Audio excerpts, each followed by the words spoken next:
property. So we actually have quite a high demands from agents that actually marketing landed property. For instance, this is one of the case study. This is a first story landed house. Okay, it's at Lengkok Sampawang.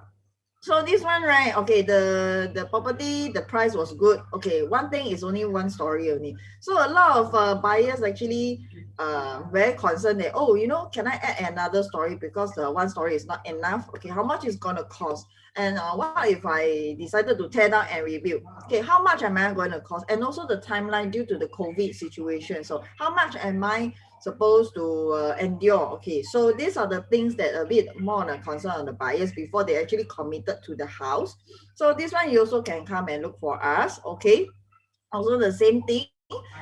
You can just text us and let us know the land size, and then of course all these information that potential buyers are more concerned. So we will try our best to give you the answer so you can just relate back to your buyers. Yeah. Okay. So also the same thing, we do like a case study, like the estimated cost, the durations, and also some of the proposal if let's say they are keen to doing rebuild or A&A or even reconstruction. So these are some of the options we can give it to them so they have more ideas that oh, once they commit this property, this land, okay, how much they're going to spend and how much they're going to be catering for. Okay, so for landed, right? Okay, most of the top questions that buyers are very concerned. Okay, after we actually gather all the survey, okay, usually it's the road reserve, the house zoning, the envelope control, setback, silver line, and the costing. So these are the things that agents always very difficult to answer back to the buyer because they are not in these core areas. Okay, so don't worry. So you can just look for us. Okay, we'll try our best to explain to you. We have our builders and our consultant with us. If let's say the things are getting too complicated, so we can get them to answer the questions for your buyers. Okay, another one that we're giving the free services is the defect checking services, which is right now, right?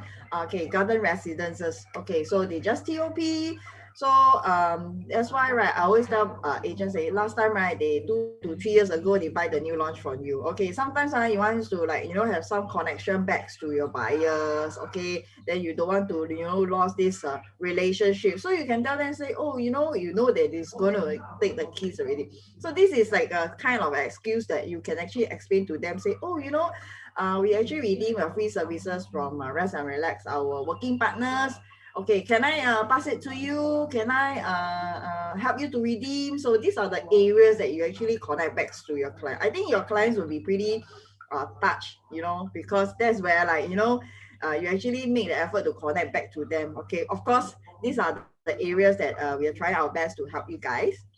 Okay, so very simple. Let's say, for instance, right now you have some TOP for projects, okay, that's needed some of the defect checks, okay, to reconnect back to your clients, just let me know. So we'll try to arrange. It will be good that you arrange 3 working days with us, okay. So because, right, it's quite a high demand, so we want to give you the best, and then we hope that we can actually arrange it properly for you. Okay, so another way that we right now we are doing due to the COVID situation is the online site survey. Like let's say for instance, okay, you can see from these 2 pictures, this is one of the case study. Okay, the clients actually had 2 property in mind, so they are actually very blur, and they're actually very confused that which properties to purchase. Okay, so it's like because they don't know the cost, mainly it's because of the cost. Like let's say for instance, for the left side, right, they are very concerned that, oh, if let's say I tear down this area, okay, can I extend? Okay, how much am I gonna cost? Okay, and for the other side, the right side, right, they're actually concerning, okay, this is a very high ceiling. So if let's say I want to extend the landing, okay, at the second story, okay, how much am I going to cost? Is it approved? Is it valid?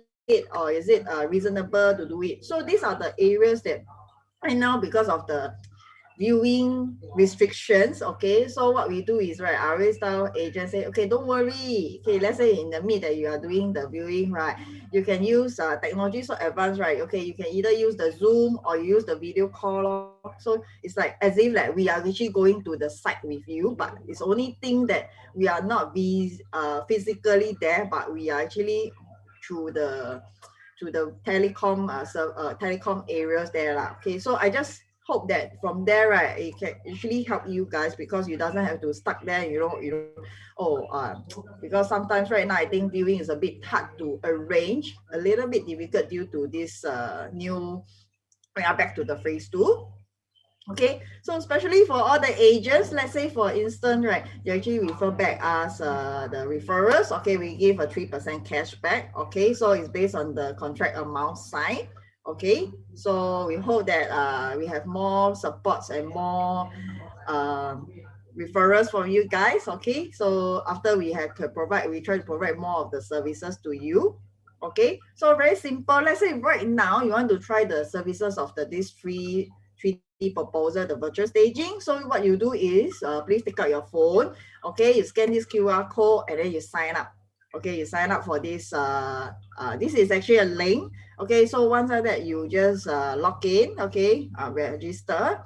Okay, so you come out to this page. Okay, this page will be like, okay, let's say you want the 3D proposal. You click and then you submit the floor plan. I also understand that some of the properties you may not able to get the floor plan. It's okay, no worries. You just try to get us the picture of the existing properties areas, the angles. Okay, so we'll try our best to match the angles that actually you taken the photos. Yeah, so just give a very quick one, okay, about our company. Okay, we've been in the market for, this is actually 21 years, not 20 years, same as Pronex, 21 years. So we give lifetime warranty, insurance bonds, and also under the case trust ISO. So like I say, why we can actually advise on the lender is because we have this class 2 license. Okay, we do rebuild, reconstruction, and A&A. That's where we can actually help you guys. Okay, then of course we are actually on the Telegram itself. So any of the updates or any of the rewards, okay, we will try our best to actually update it in this Telegram, so you can actually join us on this. Okay. And then, okay, I just give a very quick summary. Okay, I'm going to finish soon. Okay, 3D proposal. Okay, for HDB condo and landed defect check services. Okay, online site survey. So we'll give estimated cost. Okay, let's say you want to use our service. Maybe you can go through with extras. Okay, and then join us on Telegram. Okay, for any questions, let's say you need to talk to me, okay, or my boss, okay, then don't worry, okay, because you have some difficulties, okay, you are not so sure, okay, so you can contact Wilson at 97973336, okay, or my contact number is 8828000999. But right now, maybe you might want to contact my boss next week, because he's actually not available using the phone till maybe next week. Yeah, so for midnight right now, if you actually you're urgent, you can actually contact me. Yeah, so thank you very much. Okay, I already finish my airtime. So yeah, so sorry about it. Okay, so I will go back to Kelly. Yeah, thank you Kelly so much for this 10 minutes. Yeah, so I will just put my contact on this chat itself. So anything, right, you can just contact me. Okay, thank you so much. Okay, thank you, Ashley. Thanks for, I think some of them, I think there's someone asking for your contact. So maybe before we start, maybe you just want to, you type of contact in the chat lah. Yeah, okay. So Ashley has given us her contact number. So just save it lah. All right. So if not, I shall begin now. All right. Good morning, everybody. Good morning. Okay. So glad to see so many of you here. So maybe before I start, yes, hi, good morning, Agnes. Yes. So maybe before I start, right, because I understand that we are having this learning pass, I would like to know that roughly, how many of you here are second timer? That means you have already attended my decoupling training before and now you're back here again. Maybe you just type a 1, just roughly.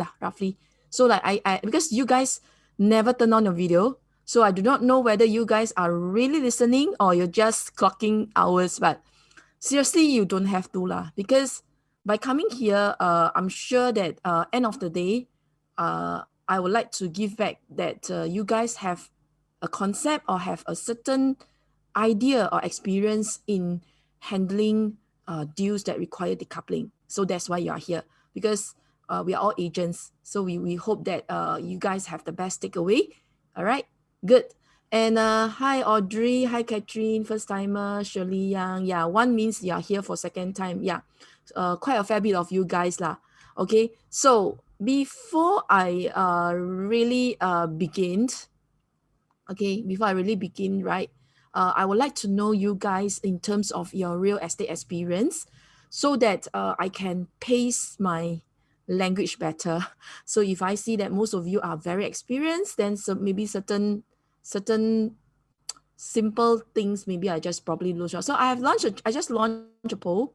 So you guys, please let me know what is your real estate experience currently. Okay, when I say real estate experience, means you really come in and do your stuff one, not the number of years that you have signed up, that one not counted lah, because there are people that they can sign up many years ago but they never practice. Okay, so because this is the real ground experience that I would like to know, so that I will know that how you guys are, for me to pace my learning, so that if you guys are more advanced, good lah, then perhaps I will go more into ground experience. Okay, yeah, I'm still getting the votes, so just bear with me for a while. Yeah, okay, good. So wow, okay, so apparently I think that I actually have about 160 over people here, but I probably get like close to 60% of the votes lah. So I do not know what happened to the next 40%. So maybe they are using the handphone to listen, so they didn't manage to do a voting for me. No problem. So I think yeah, I shall end the poll now. Okay, so let me share the results here so that everyone of us know how we guys are. So I think you guys can see, yeah. So generally we have like some very new, okay, some yes, about that. 3 years to me, I think is still fairly quite good already. As long as you are really doing full time for 1 year, I think to me you are also quite good lah. But maybe it's depending on number of cases. Wow, and I have a fair bit of those really experienced one. Good. So 30-30. So I think I just have to balance it. So maybe those who are very experienced, please do bear with me if there are things that you already know. Okay, so let me see what else. Okay, the next thing is also to know that whether have you guys have done any decoupling cases before or not? Okay, because if majority of you have not done so, then of course I will spend more time going through the basic understanding, right? If those people have done it before, then good for you. You probably want to know that if there's any advanced technique that you would like to know, right? So that's why you guys are here. Okay, so again, I'm waiting for a few more to respond based on just now the results, so that we can yep.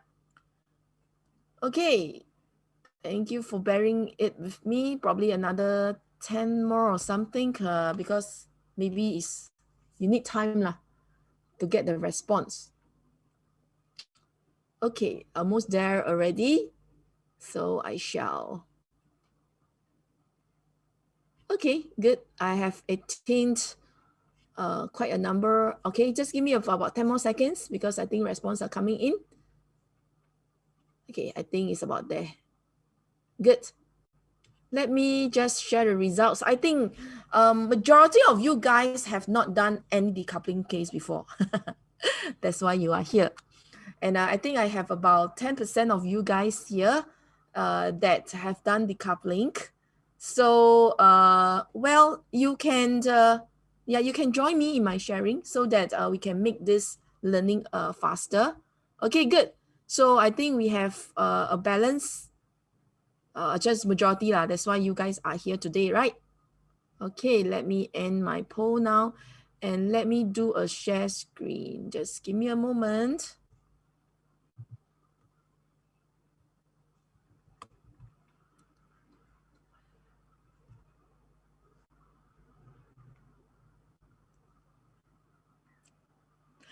The scary part of this sharing screen is that my network, if it's not, let me see, hopefully it doesn't jump.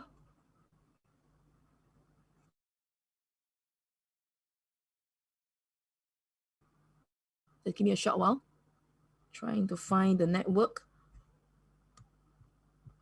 Okay, maybe while waiting for myself to set up this thing because of my network issue, okay, maybe some of you may want to throw in questions like why you want to know about decoupling. Yeah, help me with this. Well, I set up my mirroring. If not, if worst case scenario, I will need to exit and come back. That's the worst thing it can happen. Just give me a short while. Oh no.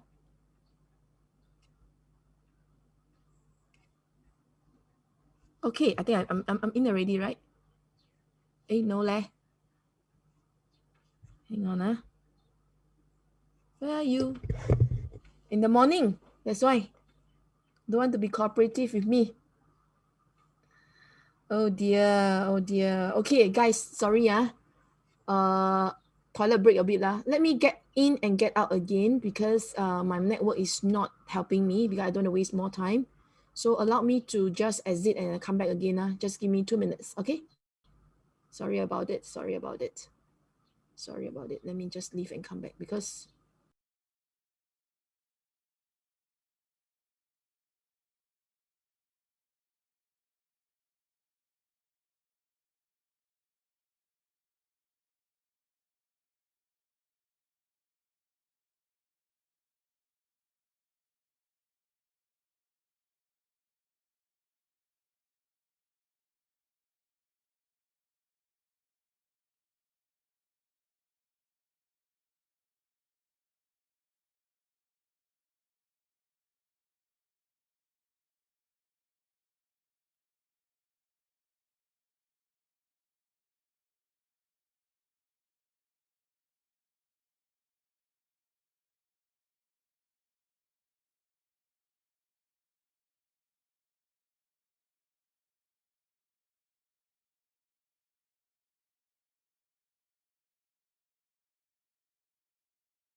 Hello, everyone. Hi, sorry, I'm back already. Let me do the share screen again because just now some issue with my Bluetooth. And just give me a short while. Okay, still have to synchronize. Confirm, my lesson very relaxing, because I haven't even started anything, right? What the morning for me,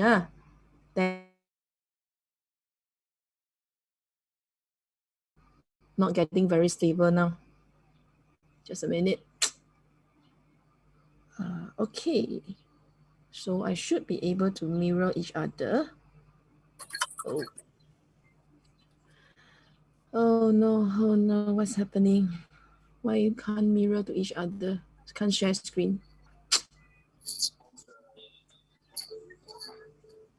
Sorry to take up your time.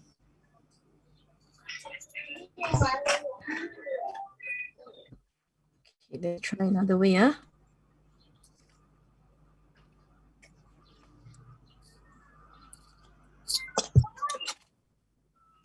Oh, okay. Cannot leh. Oh no.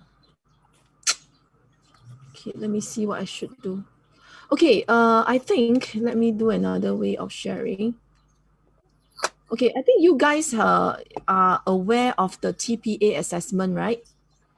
Are you guys aware of it?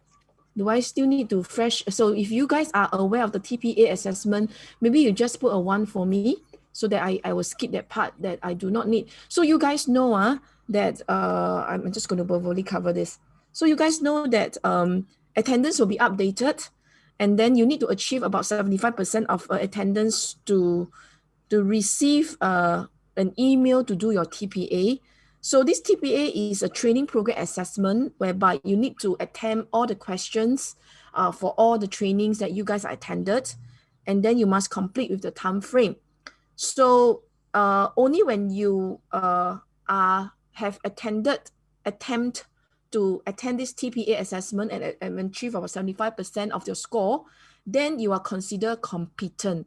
Okay, so all my questions that I have included in this TPA, I would say that you really need to have full understanding, okay, of what is it about. That means it's more of like the understanding the context of this thing. So it will not be easy if you don't pay attention. Okay, so let me just try again. Yeah, what's happening to my Bluetooth? Okay, let me do another sharing using my laptop. Sorry guys.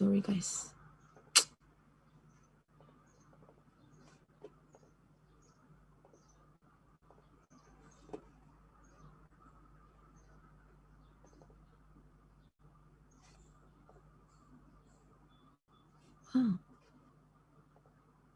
is it there? Sorry, what's happening?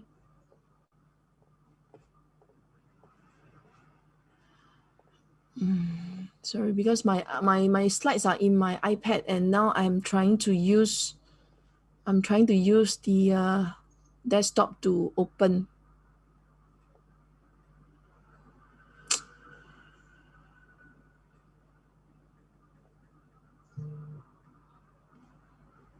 Oh dear, shit. Sorry.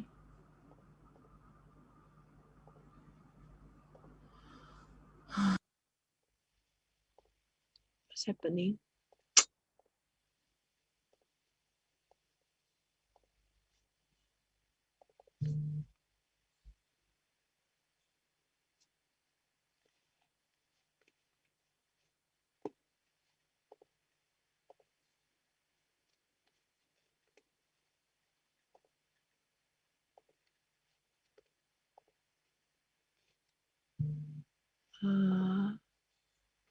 For my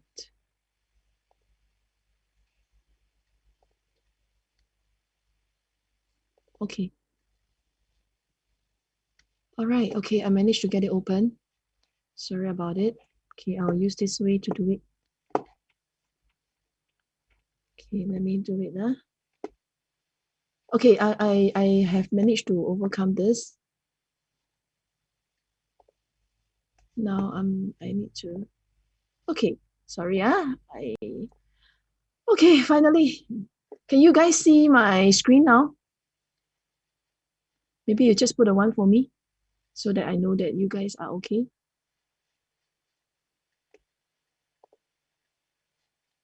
Can see the screen, huh? Where's your comments?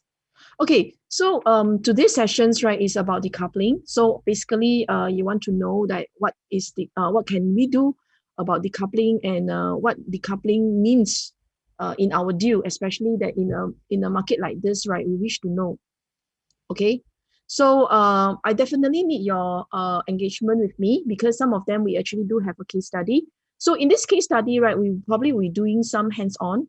So with this hands-on, it will actually allows you to have a better understanding about what decoupling is about. So later on, right, after I have some explanation about what decoupling means and why do we even want to understand about decoupling and how decoupling can help us in today's context, like, when we want to work with some customer, right, how can we use decoupling as one of the ways to engage them, and then we get ourselves more deals. So all these things will be shared about it.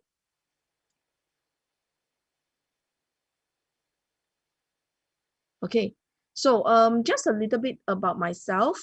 That before coming to a real estate, you know that I have been in this real estate industry since 2007 now, so it's about 14 years.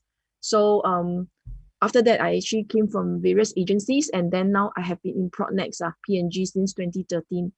Okay, and of course, so for those who actually knows me way before the circuit breaker, that you probably know that I'm rather active in boot camps. Okay, the reason that why is it that I'm also involving is because I feel that in this real estate business, other than the skill set, I think soft skill is also very important. So when I actually participate and become one of the facilitators in the boot camps, right, I feel that I do have a better sensing. I'm being more sensitive about what customer actually do expect from us. Especially sometimes that when they actually do faces certain difficulty, or they are not being very upfront with us. So that's why I feel that in today's as a real estate agent, other than all this skill set or solutions that you guys can provide, I think soft skill is very important. I personally feels that for us, in order to really have a good conversion, when I say conversion, means that when we meet customer, okay, when we meet customer, then we want to know that whether are they comfortable with us, are they moving ahead with us. All these soft skills are important. Okay, so I think you all have also met up with Gary before, I think about second session, I think. And currently I'm also actively doing sales lah, so that's why I'm here. And of course, I'm also a mother of 4 boys. Okay, so today we want to understand what is decoupling, and why do we decouple, and how do we actually decouple, and the timeline management to do decoupling as well. So at the end of the sessions, right, I hope that you guys have certain basic competencies to apply the decoupling methods, and of course some of the effective ways that we can do decoupling. When I say effective ways, is because decoupling itself, right, the method is actually quite straightforward. But sometimes we need to play the timeline. Okay, we need to play around with the timeline so that you have a chance to actually decouple. That means to offload one of the property and then go for another one. Then also depending whether you are going in for a resale or a new launch. So these are the timeline that I feel that is good and important to know, so that you can probably think of the solution that can help you to save maybe the deals that all along you think that it's not possible to even close it, and then because of decoupling you manage to close it. All right. So, okay, I've done the polling. So what is decoupling about is that decoupling happens, right, when one partner shares oops, sorry. Okay, sorry.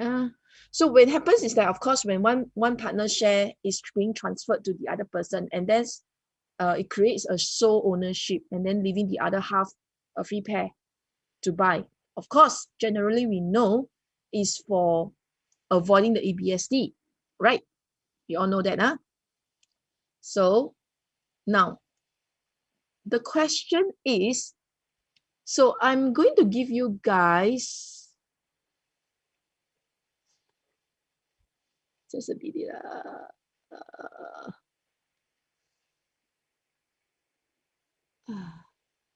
I'm going to give you guys, right, a questions, right?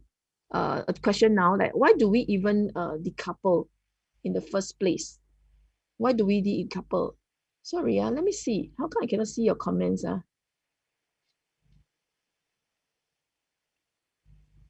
Today what's happening to me? Oh, okay, I can see your chat group already.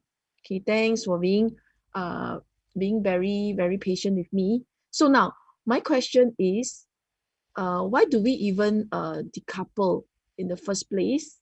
So maybe you want to put in your chat, in our chat, right? Something like, at least you all practice your typing skill. Why do we even want to? There's definitely some questions. Other than just now the ABSD that I'm asking, right? Why do we want to?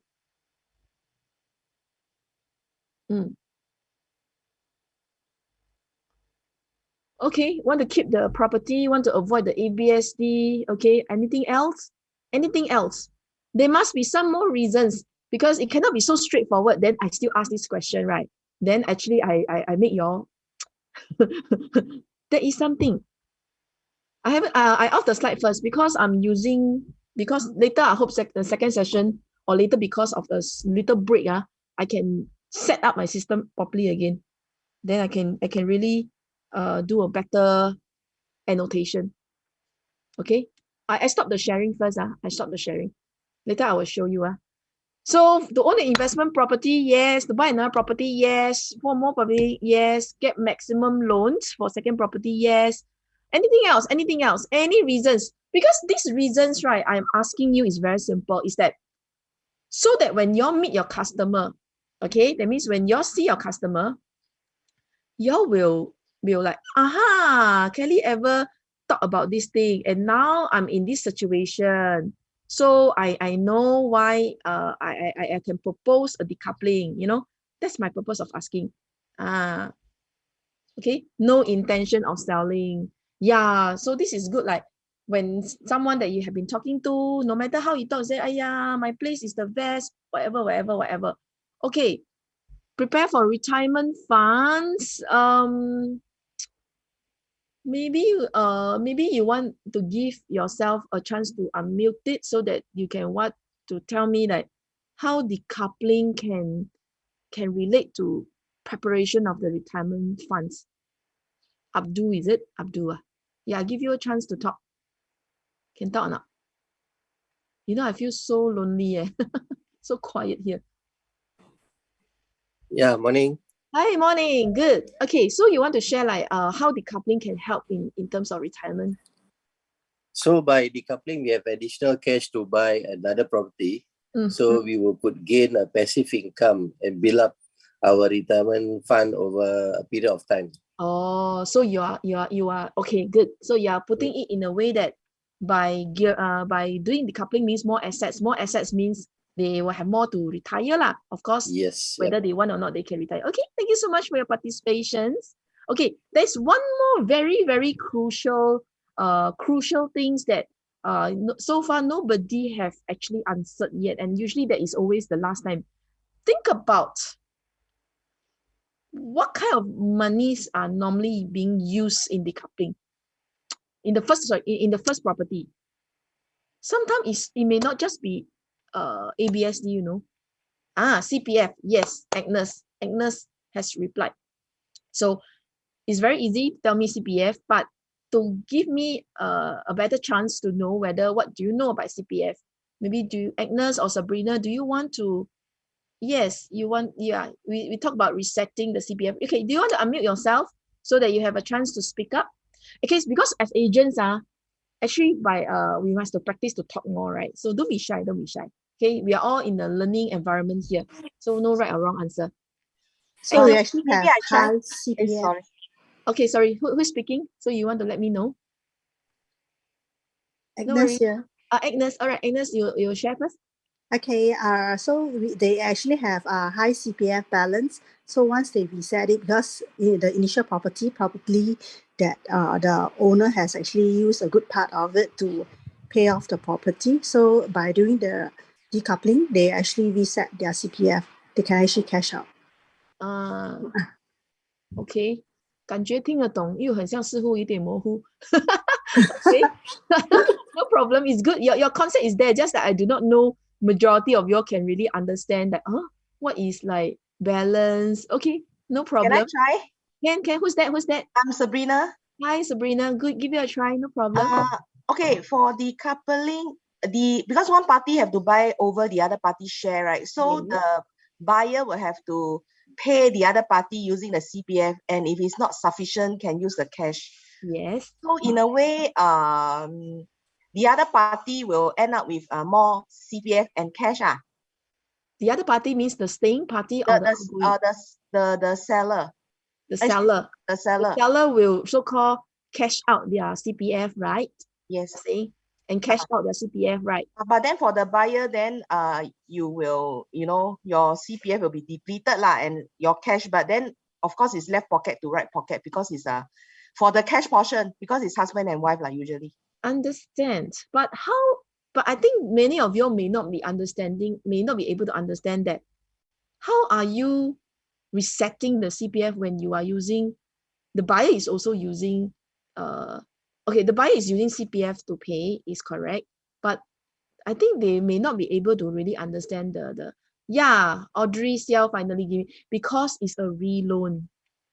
Yeah, it's a reloan. So reloan is something that actually it helps to cash out is one thing, but subsequently, right? The outgoing party may choose to use cash to pay, so that you don't incur so much of CPF accrued interest. And ultimately, there is only one objective, that when there is too much CPF being used in a property, what happens to the sale? Is it a positive sale or is it a negative sale? Maybe you want to put in chat group? Negative sale. So negative sale, right? Especially if, let's say, you all imagine that if this is a very relatively a very old development. Okay. So first thing first, you all must observe whether for the last 5 to 10 years, what is the appreciation for that development? Is it going on the upward trend or is it going on the downward trend, right?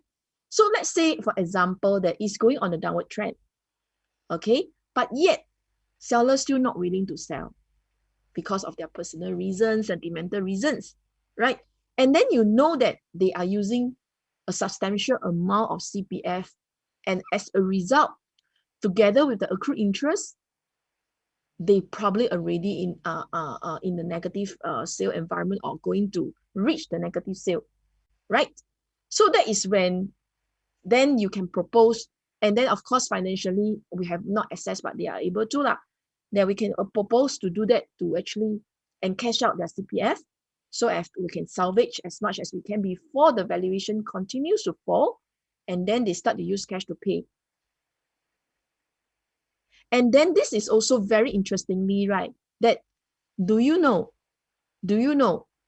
what happens if this seller, this outgoing party is above 55 and they have already fulfilled their retirement sum?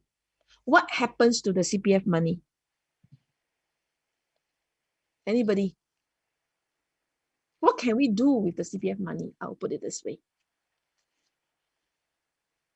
I'm going a little bit chim, but I can tell you it's very useful one. It's very creative one, because I just done one case like that. Yes, correct. Right. So you see, okay, first thing first, I put in this scenario now that this seller is a 55 years old already, that he's outgoing. So we already discussed that they are going to do a decoupling, and they understand that they have used too much CPF, and they would like to cut loss or prevent losses. So, and at the same time, you realize that this seller, right, is above 55 and already fulfilled the retirement sum. So when you decouple, the monies will go back to the OA, will still have to go back to OA. But the best news is what? They can withdraw as a cash. So just now, are you able to get a better picture now? Is that they take out their, without taking more extra cash, they encash out, because it's a left pocket, right pocket thing, right? They cash out their CPF, they withdraw as a cash, and they use it, the cash, to pay back as a installment. So is it that it's possible, it's like a reset now? If you all can understand what I mean, you all may want to put a 2. If not, I shall try to repeat again. Good. So is this, yeah, you can't see it because I'm pausing the screen, because I didn't share much. I'm now, you all need to see me. You all need to see me. Okay, I'm the speaker now, right? Yes. Oh, you all need to see me. Yeah. So you all need to see me first. Okay. So now you all know, right? Is that if you realize that someone there is at this stage, actually this is also one way that we propose to them to do the decoupling, to reset, because they have enough already. Then they cash it out, and then after that they use the money, go one round, and then they put it back. You know what I mean? Anybody here has done this before? You want to use a one to show me, or ever thought of this method? You want to use a one to show, to explain to me? Or is this the first time that you guys listen and actually understand this thing from me? I've done this lah. That's why I am able to tell you what happens. Sorry, can I ask? Who's that? Audrey here. Yeah, Audrey. Yeah, so can I ask you, you are saying that above 55 years old, after setting aside BRS, basic retirement sum, so the remaining amount can be withdrawn as a lump sum in No, cash? it's full FRS, full. Oh, it's not BRS, it's full. Okay. Because some of them are CPF rich one. Okay, so after set aside the full retirement sum, so they can withdraw the rest of the balance in cash, lumps. In one time withdraw everything. Usually they won't want to withdraw everything because CPF still give interest, ma. Okay, but they It's have like the a monthly choice to installment. withdraw everything. They Is it? withdraw for to pay back their installment. Okay, sorry. So they have a choice to withdraw everything if they want lah. But usually we won't tell them to do that lah. Okay, so how is it usually? Sorry? So how is it? So after they set aside the full retirement sum, so how does your previous client do with that? No, they no, because not say set aside, it's already fulfilled, ma. So when they do the decoupling, the money goes back. Goes back to their OA and SA, right? OA, right? So then they withdraw as like a bank, like a teller like that. They withdraw as a cash, and then they use the money to pay the installment instead. Because it's husband and wife, ma. So the husband has so-called exited from this property. The couple out already, right? So the husband withdraw the cash and pass the cash, so sort of like help the wife to pay because they take a loan. Okay. So it's sort of as a reset. Okay. Okay, never mind. It's a bit cheap, but something to let your guy know that that such thing can be done. So it's something that is to create another group of buyers that can do, because as a result, right, I discovered this, and I managed to get the owner to actually bought another property from me instantly. Kelly, sorry, May here. Can I check with you, when is the time that we need to set aside basic retirement sum, and when is it depending on their age? Oh, if above 55? When they reach 55, because you see, the retirement sums, right, it varies for different age group, right, in different years. Yes. So you need to check like what is the retirement sum that they require. Then you have to log into their CPF to read and find out. No, as in I'm confused about the part whereby some people say that they can maintain 50%, but some say that have to keep 100% of Okay, the. you maintain 50% is you maintain there, and then the rest, right, you can use it to pledge, to buy to pledge into another property. Okay, but you cannot withdraw. But those who actually meet the full FRS, the full retirement sum, already filled up, right? They can withdraw as a cash. So you don't confuse this part. You get the idea? Sorry, can If you you meet come the again? BRS, you can only use the CPF money after you sell for the next property by the way of pledging. But then if you fulfill the FRS, then you already sell, so the rest of money will go back to your OA, right? Yes. Then you can withdraw. So using for property, still that one BRS, you still use property is still in CPF format. The money is still in CPF form. Right. When it's a FRS, the money, right, you withdraw, right, is a cash. So you are saying, can I just repeat, see whether my understanding is correct? If let's say you are not buying a property anymore after 55, so you just want to withdraw your full retirement sum, you can actually withdraw everything. But if you are buying another property, you have to like maintain 50% in the, you can only use that 50% for another property. Is that correct? Right, thank you. Correct. Okay, can never mind. We are a little bit deeper, but because it happens to be one of my decoupling case, if you still cannot understand, no need to worry.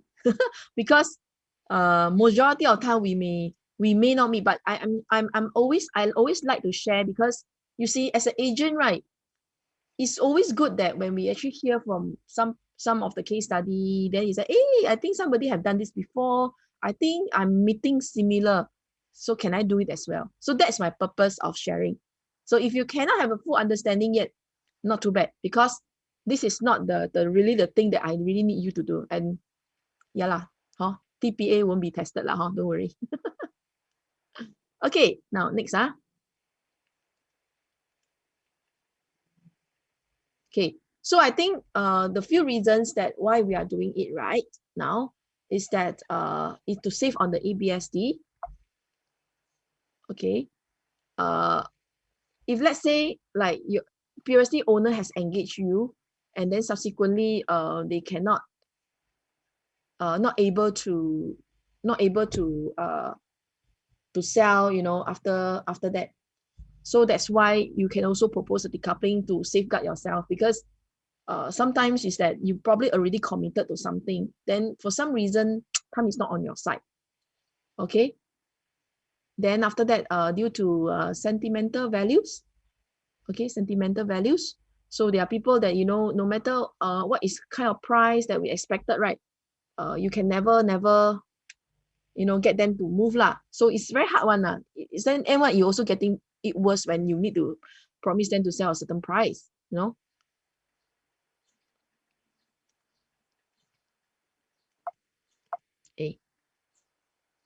Hey, not willing to move out of their comfort place. So it's also similar to sentimental values, you spare out more funds from the first property. So I think someone have mentioned before, but part of the CPF thing that I mentioned is also talking about this part lah, to spare out more funds, the retirement thingy. Find it difficult to find a replacement property after selling. Yeah, because sometimes there are certain people, they have very, very strong reasons that they want me back, but we know that it's not possible. So if this is the case, then we might as well propose a decoupling to them. And then of course they have no intention to sell at all. Okay, so you want to cash out since it's already fully paid. And this is also especially good that if some of these property owners, right, that they own the property way before 2013, and then the property price have already appreciated. Receipt CPF due to accrued interest. I think some of them have mentioned. Reset CPF to cash since RA have already fulfilled, the retirement sum. And cut loss due to negative sale. So you see, as an agent, other than just purely looking at, buying and selling, so if you could actually understand that, you could check out their status, right? So this is also a possible way to actually help them. And then you so get yourself another deal as well. Okay, wait for en bloc, you know, and wants to, okay, wait,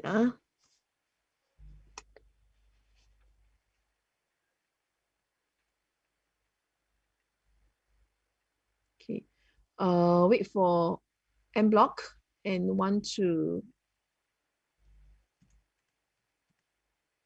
okay, so another way is because like I have one cases whereby they are actually experiencing, they're actually in a negative sale, yeah, and they are the first owner. So apparently they bought this property 20 years ago at about 700 plus only. But guess what? All along they are using CPF, full CPF to pay. And as a result, right, today, that means based on earlier of this year that I have actually calculated for them, right, the total CPF that they have used is around close to 1 million. Close to 1 million. Sorry, 1.2 million, sorry, to be exact. Why like that? Because of the accrual interest. Okay. Then after that, right, their houses or their properties also happens to, like, you know, last year there was like a little bit of rah-rah over that potentially they could be en bloc coming back. Yeah. So it was initially they wanted to cut loss, they just want to sell. Then after that, because they want to sell so that they don't want to keep on having this accrued interest problem, you know, it's like a tumor keep going. Then after that, sell halfway, they say, hey, cannot Kelly. I think en bloc is going to come back. So for me, of course, I feel that I'm really not very sure because I did ask and did try to understand from the committee. And then after that, eventually we decided, let's do a decouple. And then we cash out, we set the CPF. Since your RA is already full, and then you can use cash to pay back. And then you can actually get another property, which is the appreciating one. So all the 9, 10, 11, 12 reasons is actually for one customer. Sorry, it's 8, 9, 10, 11, 12 is for one customer that I got to know this. Okay. So who can do it? Who can do it? So who actually can do the decoupling? So now in our chat group again, do you want to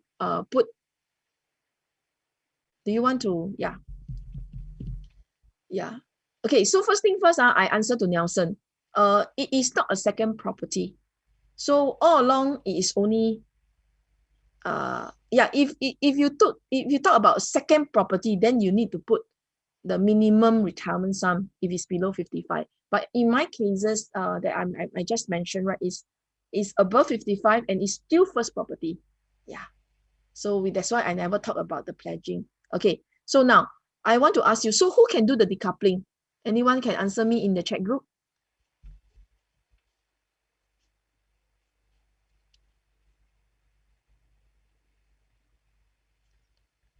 How come no response?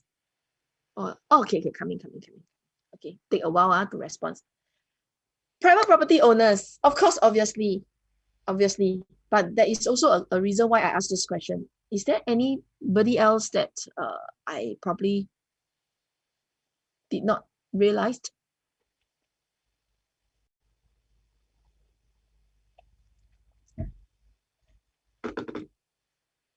Okay, EC, of course, EC, because EC after they reach the MOB is also considered a private. Yep. So who can do? So private owners, EC owners, HDB owners, can they do or not? Who can do? Not why. Who can do? Cannot HDB cannot. Since when cannot? I want to test. Since I have about 30% of my crowd here, they are very experienced. Do you all know the magic date or not? Which date? Which month?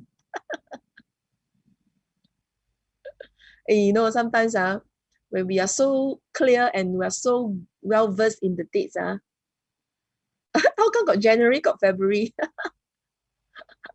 How about April? Is it January? Is it February or is it April? Yeah, man. I always remember this is really an April Fool's joke, right? Okay, y'all got it, Yeah, 1st April 2016. So in the past, right, they used to be able to do the transfer, you know, literally lah. So, you know, even husband and wife. But then after that, they don't allow already because of course government felt sense is there's a loophole, you know, etc. All right. So I just want to give you the wait, just allow me to see when the thing is when I share the screen, I cannot see the chat. When I play the screen, I cannot see the chat. When I see the chat, I cannot play the screen. So that's why I a bit 迟钝 later. I will set up my iPad properly so that I can do drawing later. Okay, so definitely it's not allowed for married couples. We all are fully aware of this. Okay, and then but if let's say, I mean, it's in a very certain rare circumstances if let's say there is children and they are parents who happens to be not owning any properties and they have the means, so it can be transferred to the parents. That part still can be done. Okay, so just something a little bit extra that I share with you guys. Okay, and what are the things that we need to take note of? Okay, is the CPF utilization for both party. So this part, you go to your CPF under section C, property. Okay, you will retrieve the property statement for both party. Is there any outstanding mortgages, and whether are they joint borrower or single borrower? Okay, so please find that out, and then whether they cleared their seller's stamp duty period. Okay, so it's either 4 years or 3 years, but I think for now is normally already, because I ask you, which year was the year that the MOP was reset from 4 years to 3 years? Can some of you all put in the chat group?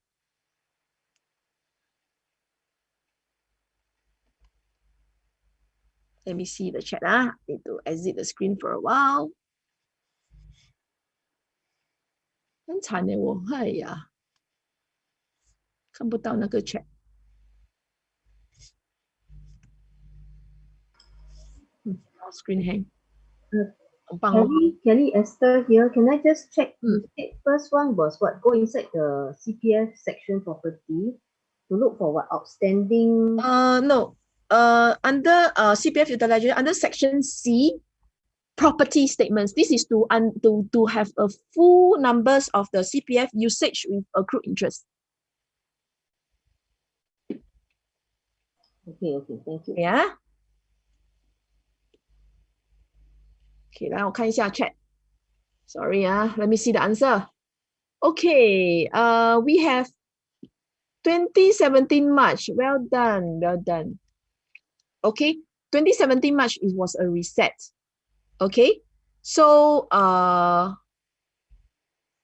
yes, so that's why by now mostly already has gone past the stage lah. So just have to take care of 3 years seller stamp duty period. Okay, so Ilya has a question since it's related to this page.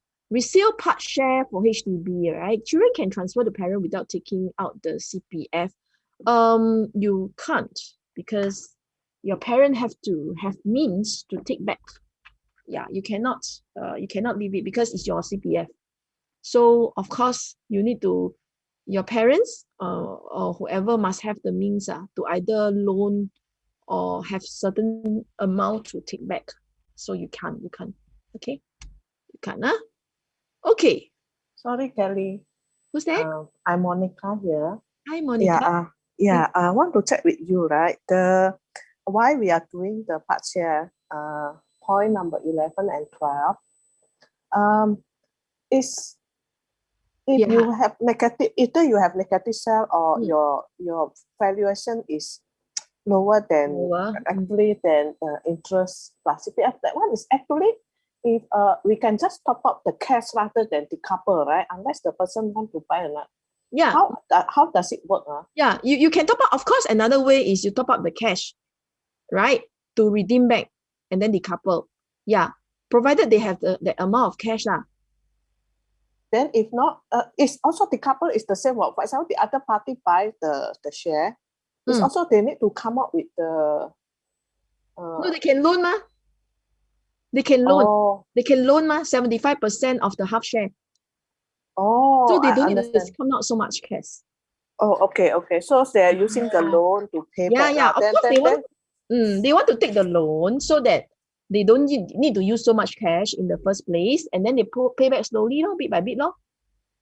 Then they pay back also by cash lah. So it's the CPF does not start like that. Then you don't grow so much. The tumor don't grow so bad already.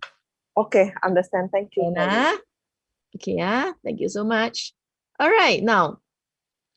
Okay, if everybody's still there, good. If you think you're still alive and kicking with me, please put an 8 in the chat group.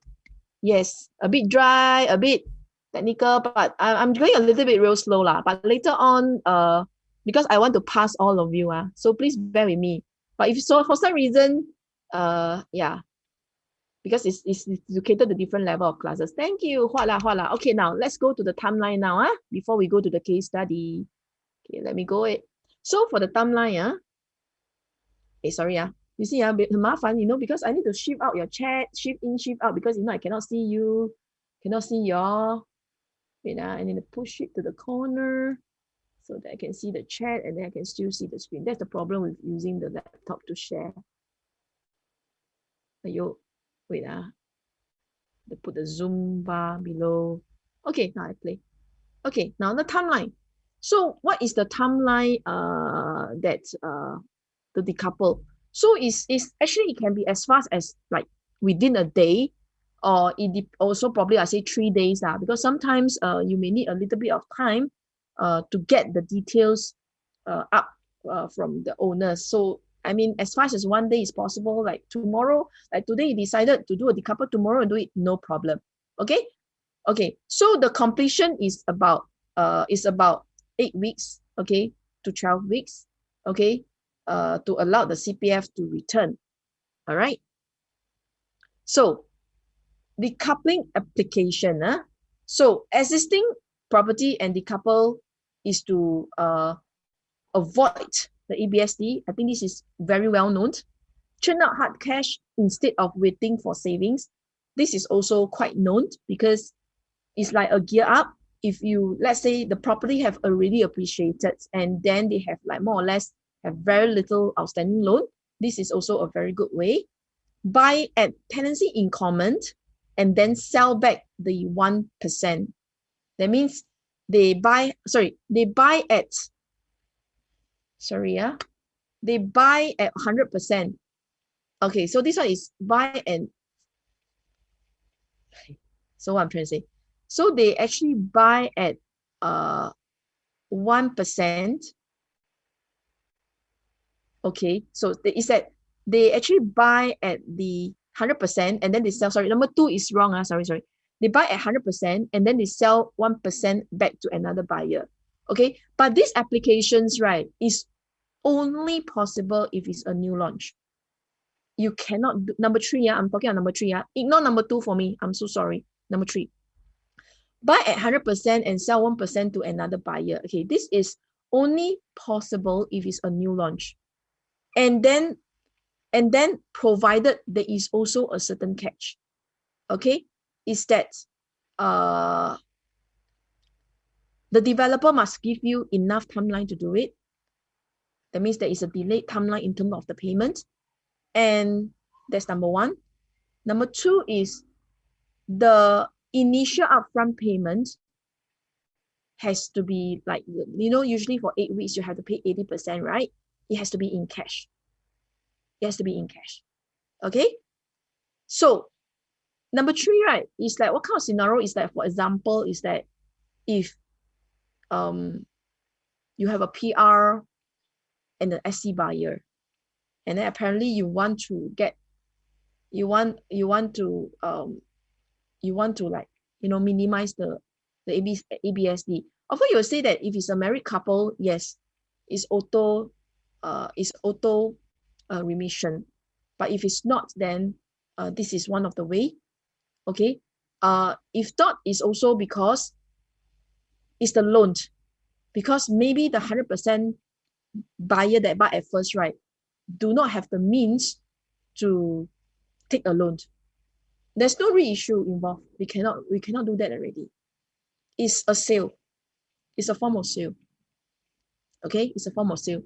So you need to pay SSD, and then you need to pay PST again. Okay. Hello, Kelly. Yeah. Kelly, this is Catherine. Okay, can I check with you? This 100 buy 100 and sell 1. What has it got to do with decoupling? It's a part share. It's still a form of part share.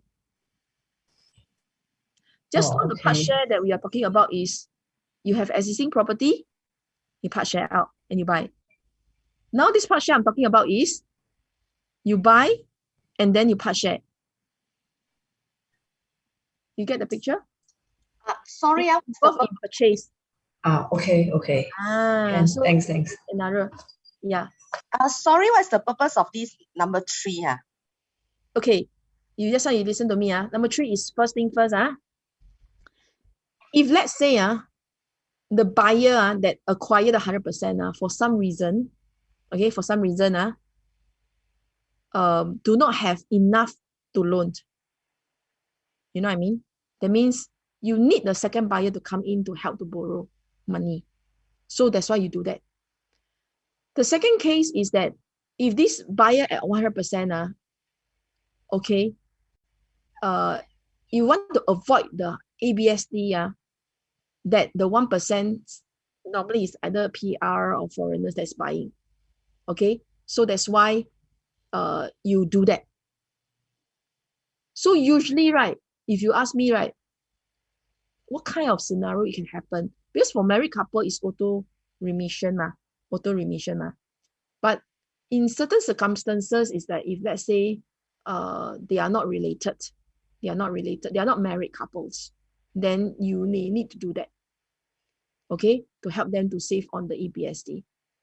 Yeah. Kelly, one question that I don't really understand about this 100. 2 and 3 is the same. Sorry, that's why I say cancel 2 first. Yeah, sorry. It's because let's say I have foreigner who has a sister who is a PR. That's why the sister is buying under 99. Yeah. Actually, the sister can buy under 100%. But why is it that we still need to sell to the foreigner at 1%? Loan. So okay, not enough loan. Okay, the 1% person who is taking the loan, can this person take full loan, like 75%? Can, as long as they're owner, they can take loan. Oh, regardless of their percentage in the share. Share is share. Loan. Right. Thank you. Can. Kelly, how about the CPF? Can the 1% buyer use more than 1% of the CPF? Apparently, no. Because there's only 1%. So you see, later on, right, in my second half, right, I will talk about like when do we actually want to advise customer 90-91 or 90-10 or 80-20. So you see, when it's only 1%, let's say for example, if the value of this property is 1 million, okay, then the 1% is only 10,000. So rightfully, you cannot use more than that to pay. You cannot use more than 10,000 CPF to pay. So that's why as time goes by, from my personal experience, it is not that every time this 1% is unless there's no CPF involved. It's not that every time is 99-1, because certain scenario, if there is a CPF involved, you may not be able to do that. So you have to understand. Okay, thanks. Hi, Kelly. Yeah. A question for you on one scenario. What is the buyer buying as a single person and his income is not sufficient to take up the Sorry, Andrew, you are breaking off. loan. Sorry, Andrew. Sorry, you repeat because just now it's breaking off. Okay. Okay, okay, now better. Okay, what I'm saying is that if the buyer is taking as a single loan and his income is not sufficient to take up the full max loan, 75%, and if he or she were to bring in his sister or siblings or any family member who has a property, can that buyer has a trust or the 1%, does he or she need to pay for ABSD in this case? Yes, definitely. You still have to, But it's minimal lah. okay lah. So the 1% of the And ABSD, also you must right? understand whether the buyer that comes in, whether it's a first loan or second loan. If it's a second loan with Then outstanding only 45% loan, then it will still be subjected to any restriction. Yes, of course, 45% only. 45% of the 1%. Am I right to say that? No, 45% of the full. Because you see, when the buy, that's why I say this number 3 is only for new loan, is that when they buy and they haven't take loan. So Okay, they sell first. Then after that, together with joint name, 2 names already. Let's say the scenario is the first buyer, he or she is only getting like $5,000 gross salary a month. Yeah. Okay, no other allowance or haircut. But when he bought when he bought and pulling a second 100 sell one, the person is holding a property with outstanding loan, but his income is probably like $15,000 or $20,000 a month. So he or she is taking only 1%. So the TDSR is not really that matter if the income. No, it's not taking 1% loan. It's still taking the full 100%. Because the first buyer will not take loan first. Only when the second buyer comes in, that's why I say it's only for the new launch. When the second buyer comes in, then together they take a loan. But the problem is because if the buyer that comes in has an existing loan, it's still based on maximum 45% loan. Oh, so it's not the 1%. You see, the scenario the scenario you quote me is the one that is already bought many years ago. Then we are focusing on the buyer. But in this case, I'm talking about the 2 buyers. Yes. It's still as a decoupling. So the one that buy at 100% will not take a loan first. Confirm 拿不到 loan 的, cannot make it one. So that's why they need the second buyer to come in as an owner. Then after that, right, then apply for a loan. So the second buyer who has a property outstanding loan, the bank will still justify as 45%. Yes, correct. And then the first buyer who initially holding the 99% will come in as second to justify the TDSR. Is that what you mean? No, they will do a joint borrowing together after that. They will do a joint borrow together because you see, first of all, we must be very clear. Share value of a property is share value of the property. For this loan is loan. You know what I'm trying to say? Right. Just like one that in a family they can own 99 but I can contribute more. I can pay more. Doesn't matter. Okay. Yeah. So just I'm doing just a little bit more chim for you guys that I'm putting in various scenarios so that it can help you guys that if you all ever meet something like that, right? What is the creative way to help you all close deal?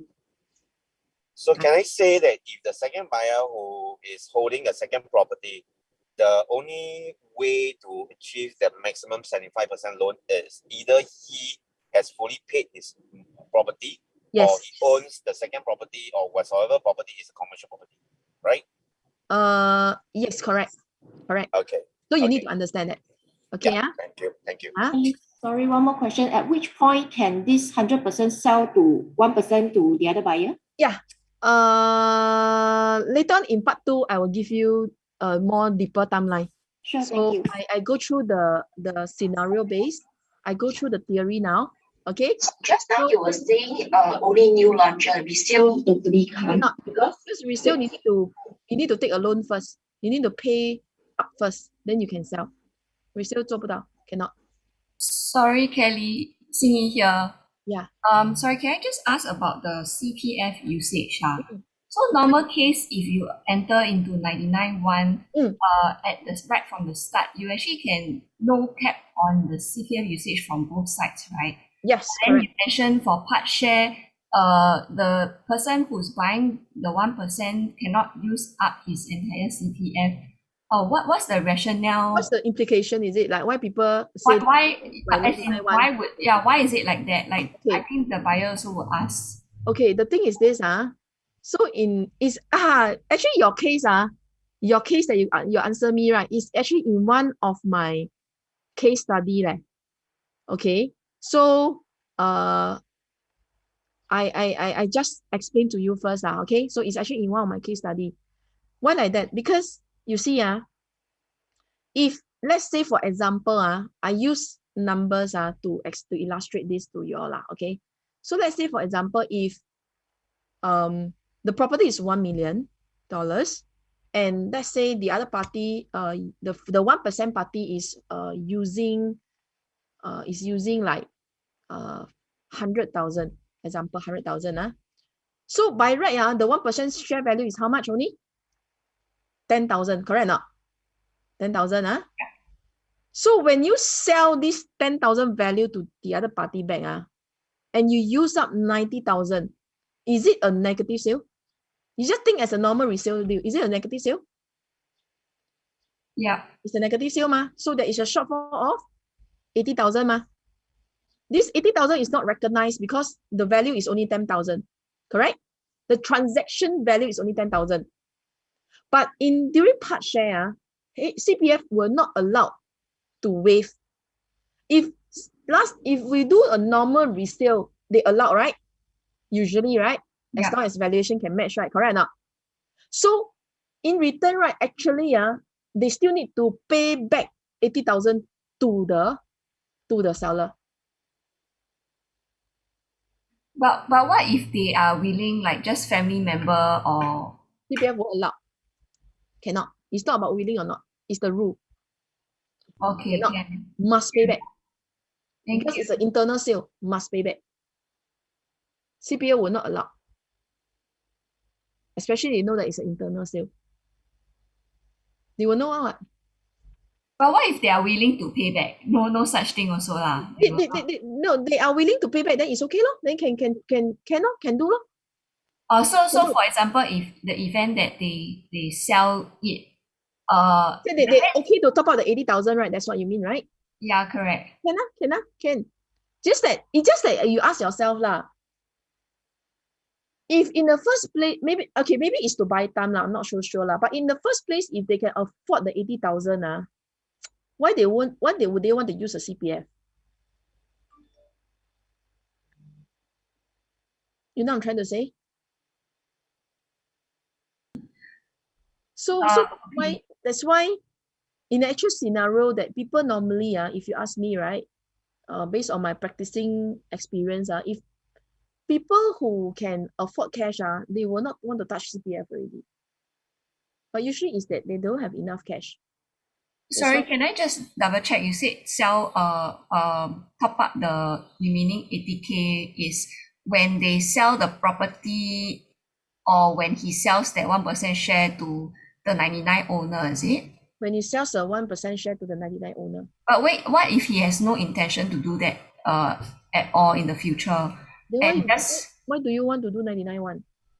So that the father can use his a huge amount of CPF plus help to take the loan also.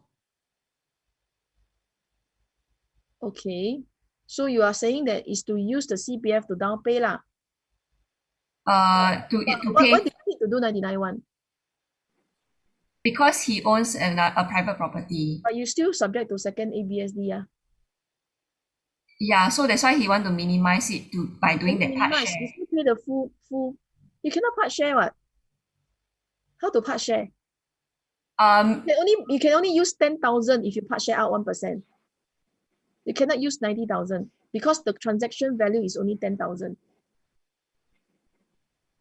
You cannot. 做不到.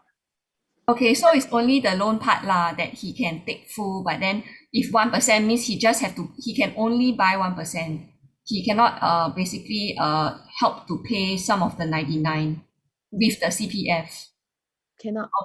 Okay, can. Got it. Thank you. Sorry, part share means 一人一半对吗? Something like that. No. Part share is decoupling. It's a term. It's not 一人一半. Can be 一人 can 很多半. It's just a term. It's not exactly 50-50. Yeah. Kelly, just check. So just now the father that buys over the 1%, he can use cash, but it's only his CPF is restricted, right? 10K. Yeah. Okay, thanks. Yep. Okay, can okay, now let's go forward first. Okay, we are half an hour. Very good. Okay, so I believe every one of you now will have the access. Let me stop share first. Okay, I believe every one of you here will have the access of the VOM. Have or not? Have or not?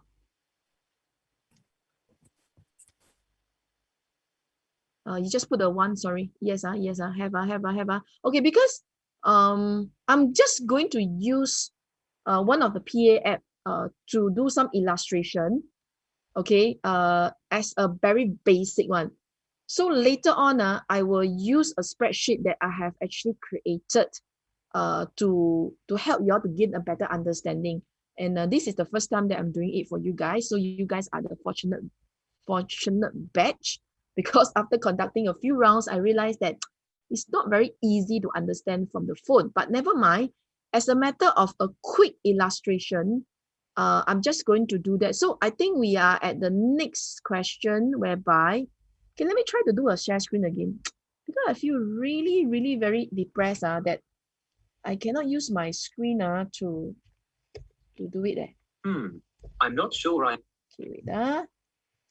Okay, now maybe while I try to reboot my system, some of the questions later on I help to answer. Okay, hang on.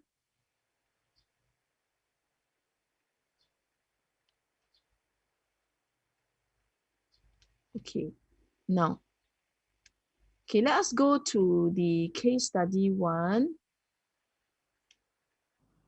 Okay, so this is the case study one. So with the PA app, right? Sorry, a bit irritating today. Okay, so this is the case study one. So now, which PA app that you guys are supposed to go for? Okay, let me check.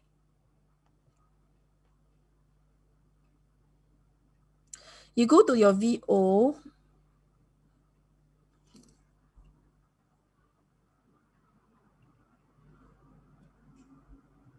Okay, I use my iPhone.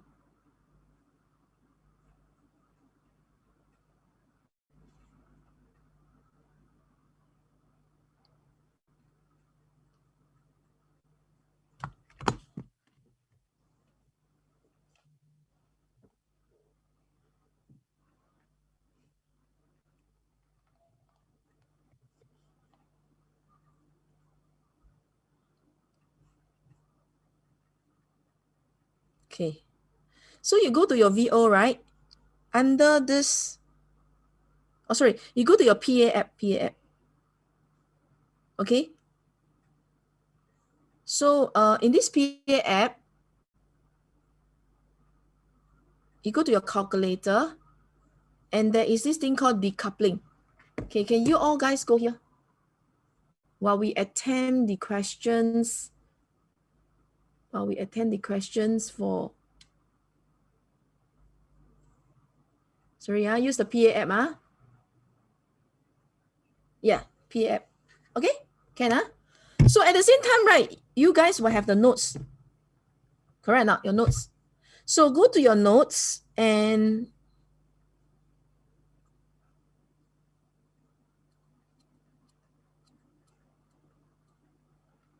let us go through the first case study. Alvin, age 45, married, age 42, currently own a 3-bedder at Tanglin View, bought in 2015 at 1340. So current values at 1525. They are looking for second property as investment.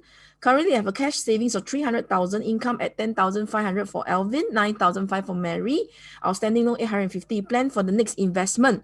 So we have this. You guys have this also? Put a yes for me if you have this. Yes, good.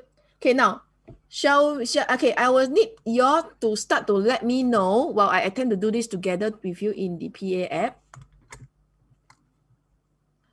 Okay, you all can see, right? Can you see the screen or not? Sorry, ayo.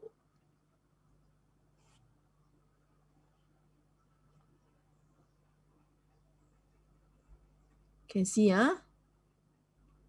Okay, so what is the, so y'all can just feel free to unmute yourself in this case. What is the valuation that I should indicate?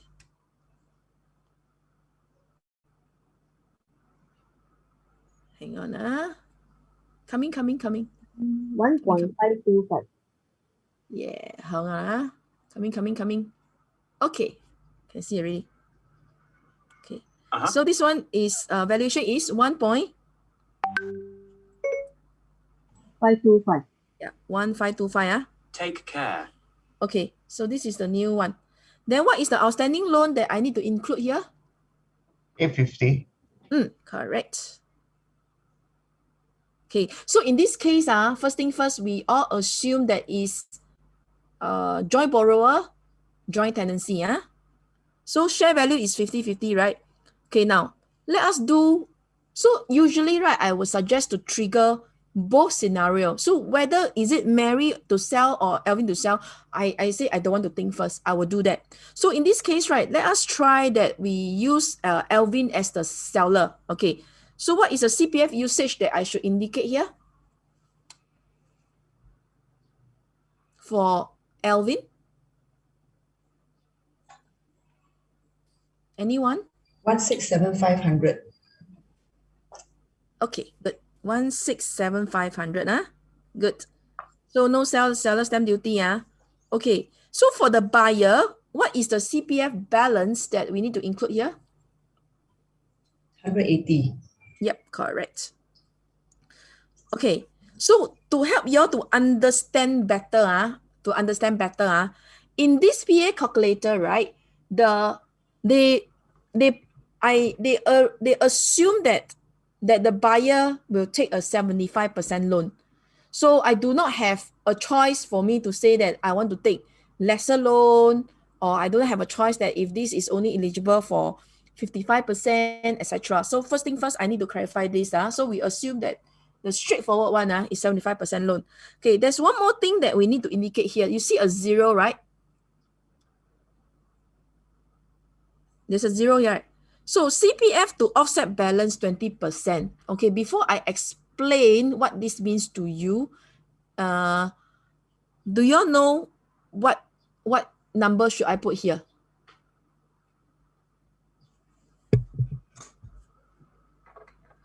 CPF to offset the 20%. What does it mean here? Okay, so now I go back before someone give me the answer. So you see, usually in a transaction, we are only going to transact at this 762,500, correct? Half the value because 50% is going to sell to the other party. So that's why the outstanding loan is also, in this case, is also 50%, right? It's also 50%, okay?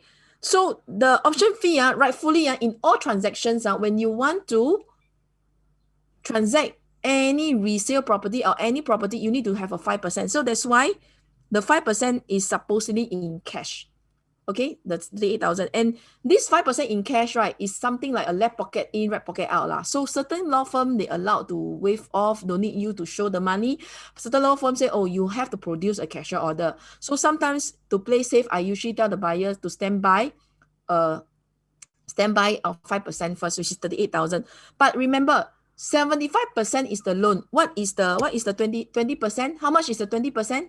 Anyone? Cash or CPF? How much is the 20%? How much? Oh, okay. 152,500. Yes, correct. So this one, right, because remember, Mary has enough to pay 20% in CPF? Yes or no? Yes. So the CPF balance you can see here is how much? 180, correct or not? So therefore, I will enter here 152,500, which is the 20% of the valuation. You can follow? 20% of the valuation. So after this is done, you can see that they do not need to use any additional cash. Okay, if not enough, then it has to be in cash because they have enough in cash. So you calculate. So with this, right, anybody here can explain or not? Are you able to explain to me? Okay, based on this, understanding, is there any cash proceeds from this scenario? Any cash proceeds? And if yes, how much is it?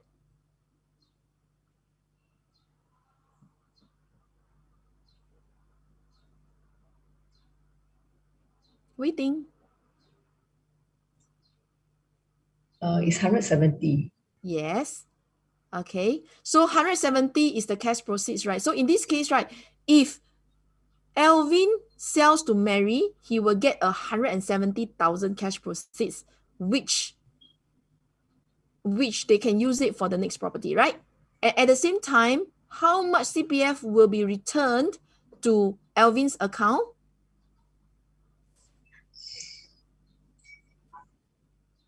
How much CPF? 167,500. Yes, correct. So you guys understand this already now. So this is the first scenario that we are doing it for Alvin. So now let's just turn to the other side. Let's do it again. Now, same thing. Valuation is 1525. Outstanding loan is again at 8500. Okay, so now can any one of y'all please let me know what should I put here now? We are going to check for Mary. So how much should we put here now?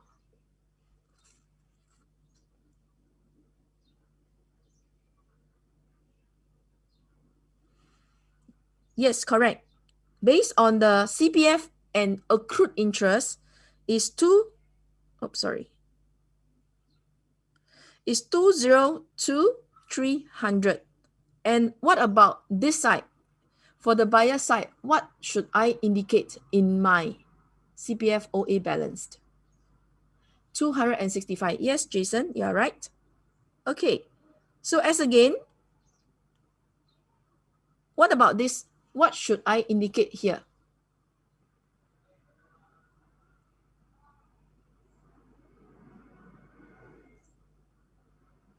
Yes, you are right. 152,500. So anyone here do not understand why do I put this amount? Either you feel free to unmute yourself or you can put in the chat group. Anybody here still do not know why? Yes, correct. It's 20% of the half valuation, right? But Kelly, sorry. Yep. How come the system cannot automate it? Since it's always 20% of the valuation Because price. it depends on how much CPF that your buyer has, ma. So we still have to go back and check, like even though that 20% indicated there, if my CPF is less than the 20%, I can only put in the maximum that my buyer have. Yeah, but if let's say for some reason, some buyers say, I don't want to use so much CPF anymore. Then I use 100,000 can? Can. Oh, okay, understand. This is to give a bit of flexibility for you lah. Okay. Huh? Can, Somebody asked how we get 202,300. Anyone here can help to explain? It's actually from where? Notes. From the notes. It's actually from the notes that you indicate Mary's CPF with accrued interest. Yeah, so that's why must pay attention. Yeah, no worries. It's okay. There's no, anybody can ask any question. So no problem. So with that, right, let's say we say that, okay, assuming he don't want to use cash. He wants to use all CPF to put in because Buyer say, I want to spend my cash out. We calculate. So again, with this, right? Now, what is the cash proceeds that they will be getting in this case when Mary sells to Alvin? 135,200. Correct. So you understand the calculation, 135,200, right? So of course, 202 that has been utilized will be refunded to the Mary's account. Okay. So in this case, right, we know that Alvin is getting more cash proceed. One of them is 170%. Okay. Another one, 170,000. The other one is 135,200. Do you think it's enough for me to decide who should be in, who should be out? What is there any other consideration that we need to take note of? TDSR of both? Correct. So we need to do a TDSR, right? So we already more or less know it. So shall we do a TDSR now to determine?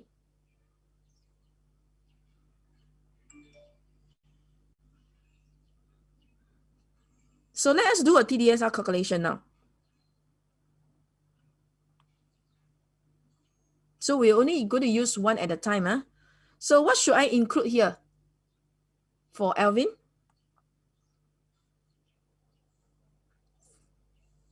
$10,500.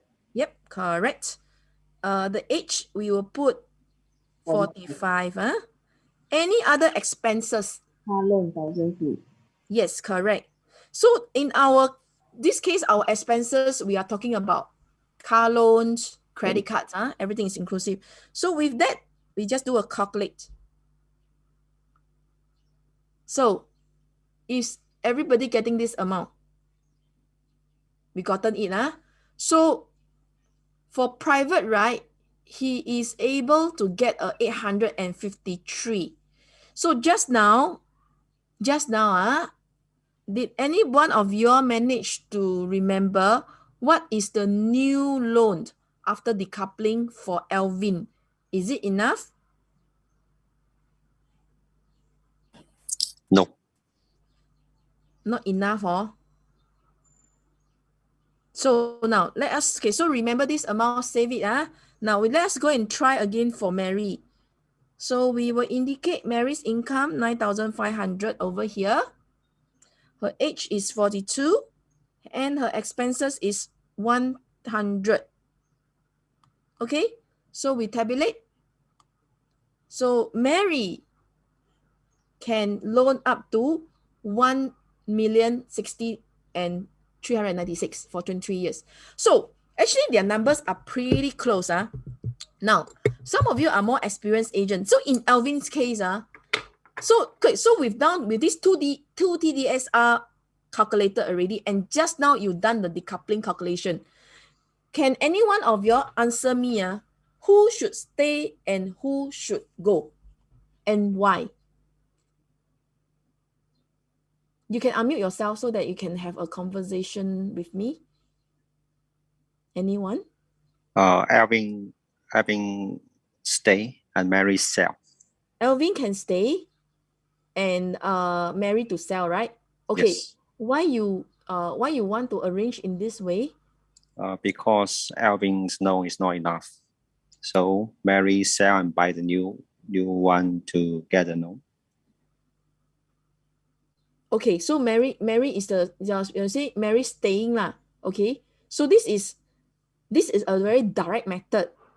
It's a very direct method that because based on Mary's TDSR and the loan eligibility, we decided her to stay, right? Okay, anyone else feels that Alvin can stay and Mary should go? You want to unmute yourself? I want to understand your analysis, your thinking process. Okay, I think Alvin should buy over to stay the share and Mary buy the next property. Okay, good. What is the reason? The reason is because he can take the loan of 800 plus, which is the remaining loan. There's no issue at all. And Mary, but they say it's not enough, just now. How to overcome it? They say Sorry, not enough. The loan, Alvin loan is not enough for the decoupling. What? Are you aware? Let me churn out the Alvin's case for you. You remember this TDSR first, Wait,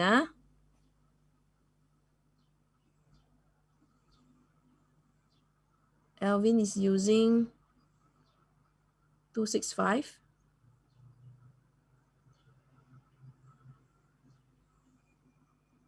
So, what is the new loan for the buyer?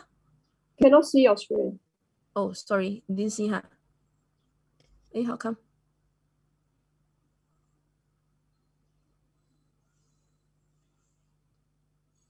Trying to connect,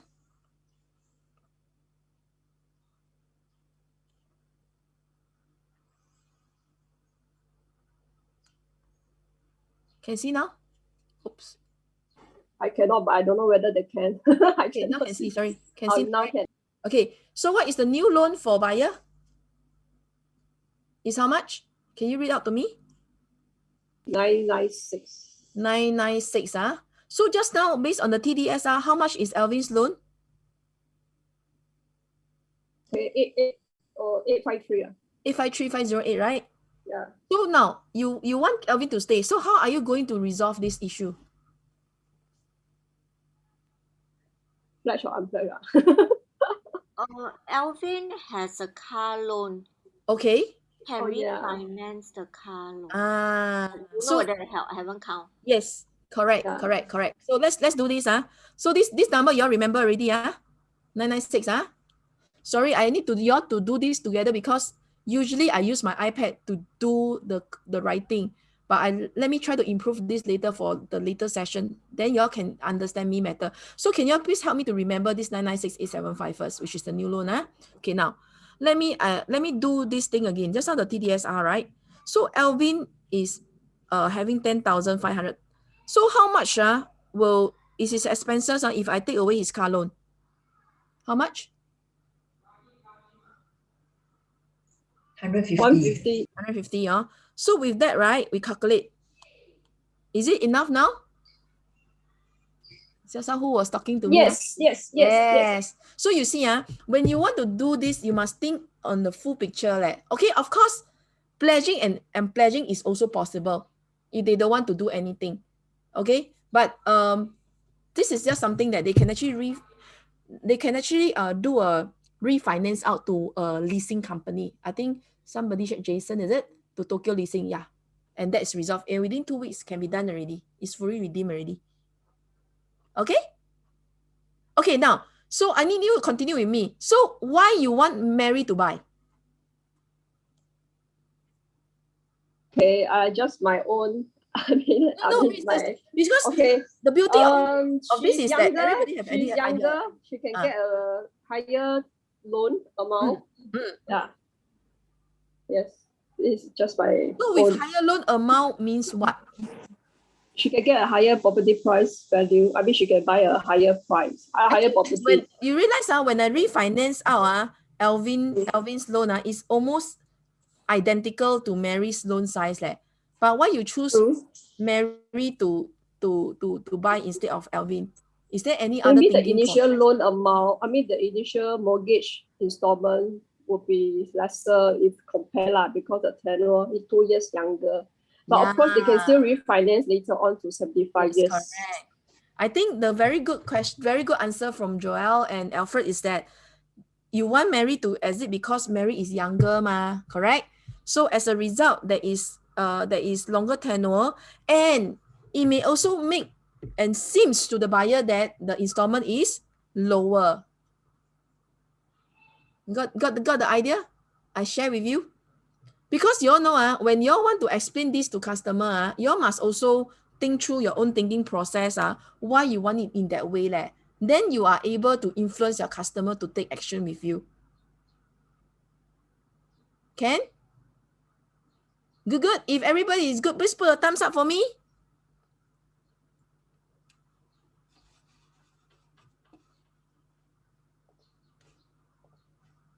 Thank you so much. Kelly. Yes.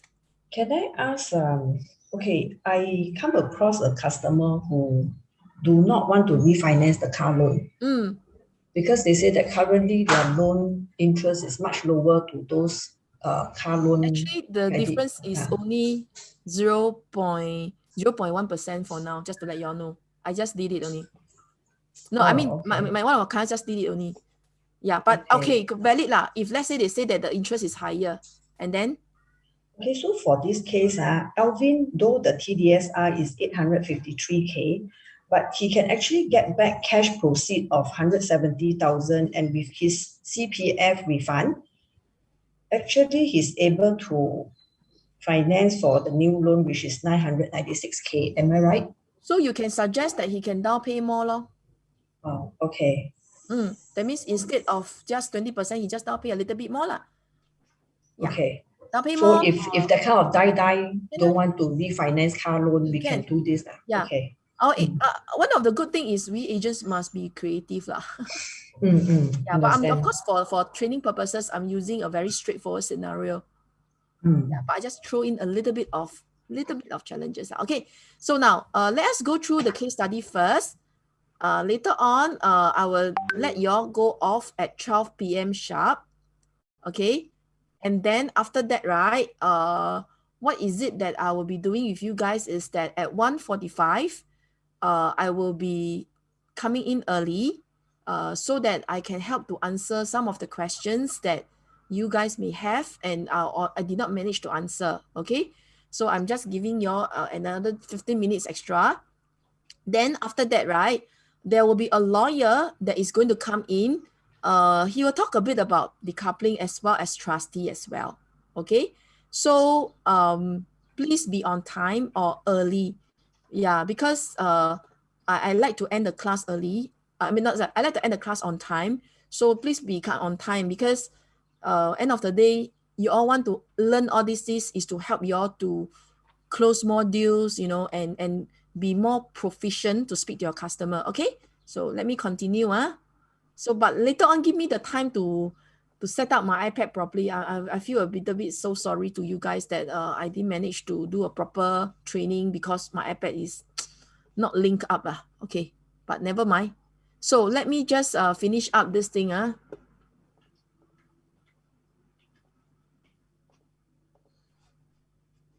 Okay, so we all see this, right? So we have done the TDSR. Okay, and then we know that the eligibility lah. So, I mean, this is a very straightforward case, but as I mentioned, there's nothing wrong if Mary were to buy and Alvin to stay. Nothing wrong. I mean, this is just for training because there are many, many ways to go about it. Okay.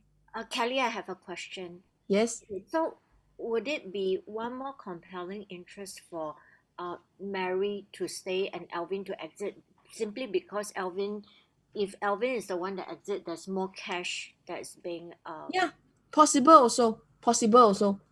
So that's why it depends on the motivation of your customer, whether are they they are more risk averse or they prefer to have more cash. So that's why I asked you all to do two scenario because you all can have different thinking process. So it can be two options for that. I said, Alvin, okay. So during your presentation, then you let a customer know. So if Alvin you stay, okay, you will actually get less cash lah. Or if Mary were to stay. So you can use all these different explanation to actually engage your customer. It's possible. Yeah, that's a very good one. Okay.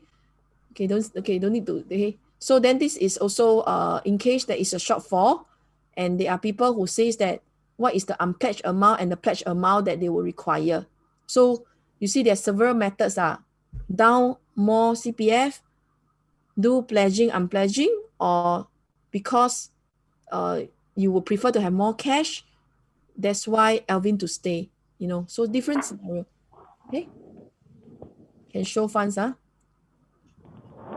So what is it? So how long is the duration for pledging? 48 months. Yeah, 48 months, correct. Okay. So that's why I don't need to copy this answer one because to me, there's no standard answer. but I'm just giving you an options. Okay, what can be done? So let's say after that, this one I think is Mary. Sorry, who exited? Let me check out the blur. Okay. So Mary stay, Alvin exit. So Alvin will buy the next property. Okay, at 1.3. Oops, stop.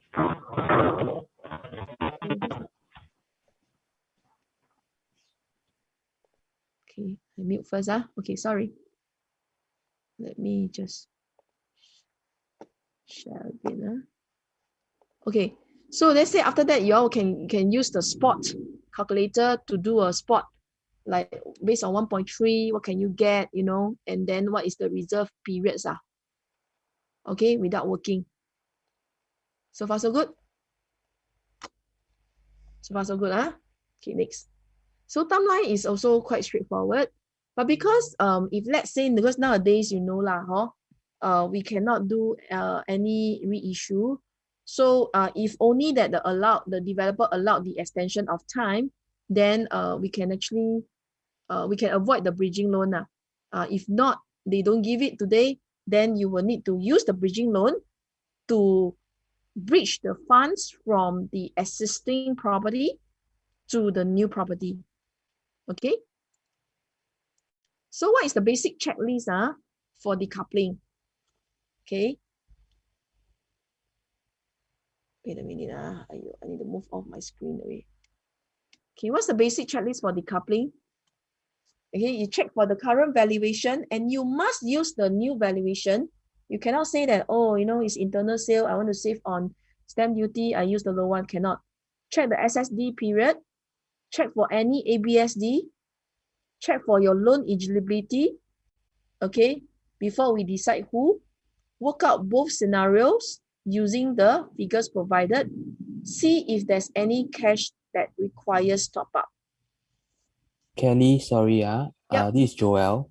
Hi, Okay, Joel. for the number one, right, check current valuation of banks, right? So, like sometimes when we ask banks for valuation, the amount can also differ by like $500,000 or yeah. So can we just like search around and get the lowest bank valuation? Can. So any bank is fine. Any bank is fine as long as the bank recognize that value and they recognize as the market value. Okay, thank you. Okay. I think you're done filling it up the words already. If it's okay, give me a 1, then I will move on.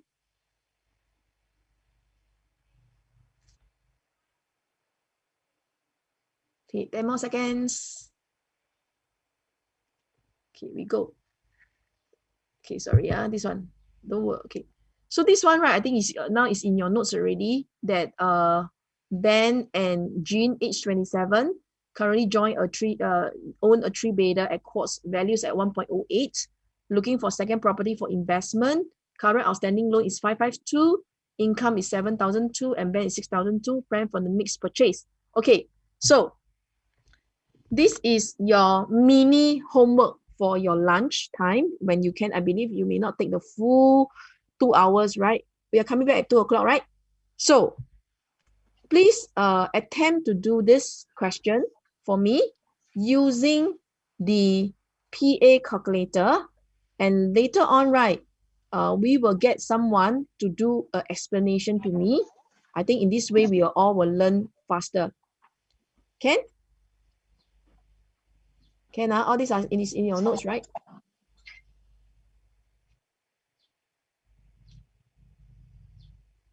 Okay, all this is in your notes, Okay, so if it's good,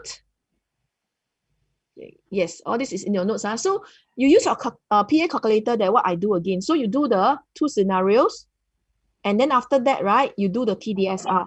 So you do this in your notes first. So I think when you all do a hands-on, it would definitely help you all to gain the understanding better. Okay, so if not, I think I am good for now. My pace is a little bit slower now because I feel that it's more important that you all understand the usage rather than I just go through.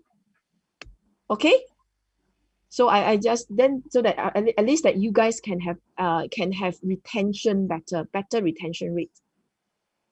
Right, good Okay, now so I shall 准准12点 I shall end the class now, and then after that, right, 1:45. If you all can come in a little bit earlier, I see that there are more people. I will join in. I just make myself available to help you all to answer any of your own questions that you may have. And 2 o'clock, we will have the lawyer in, and you will be coming in to speak up and do a bit of sharing. And then after that, I will continue with my advanced case study for you all. Okay? So if not, I think, wait, let me stop share. If not, I think it's good for everyone. I will see you guys back at 1:45. Okay? See you. Okay. Okay, yeah, see you later. Sorry, Kelly, want to ask for the front one definition. Can I see the slide? Wow, sorry. Which one? Sorry. Learning object share, the next slide. Learning objective. Okay, wait. I have the screen. Yeah, those who are okay already, just feel free to leave. Go and do your thing. This one, right? Yeah, go on. I'll leave this screen on. Okay, those who already okay already, you feel free to leave we'll join back again.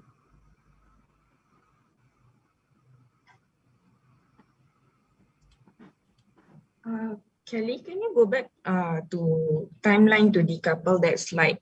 Okay, can Yeah. Let me have about a few more seconds for her to finish up first, okay? Next one is why are we doing it? Okay. Okay, now why are we doing it, right? Here, right? Yes. Number 4. Not willing to move. Sorry, Kelly, can I have the learning objective? Thank you. Okay, after this, okay? Okay. Yeah. 多2个. The reason why I also purposely make you all write and do is because it helps to give you all some impression. Okay, done. Done. So we go back to the learning objective.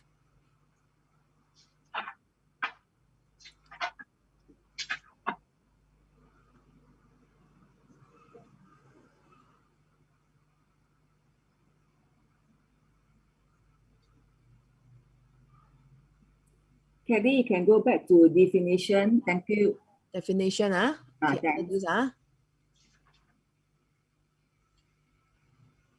Okay, ready? Okay. Can Can we go to the timeline to decouple? Yep. After this, I'll go back to the timeline. Timeline to decouple. Okay.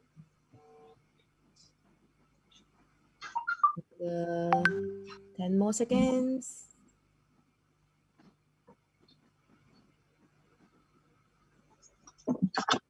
Okay, I'm here.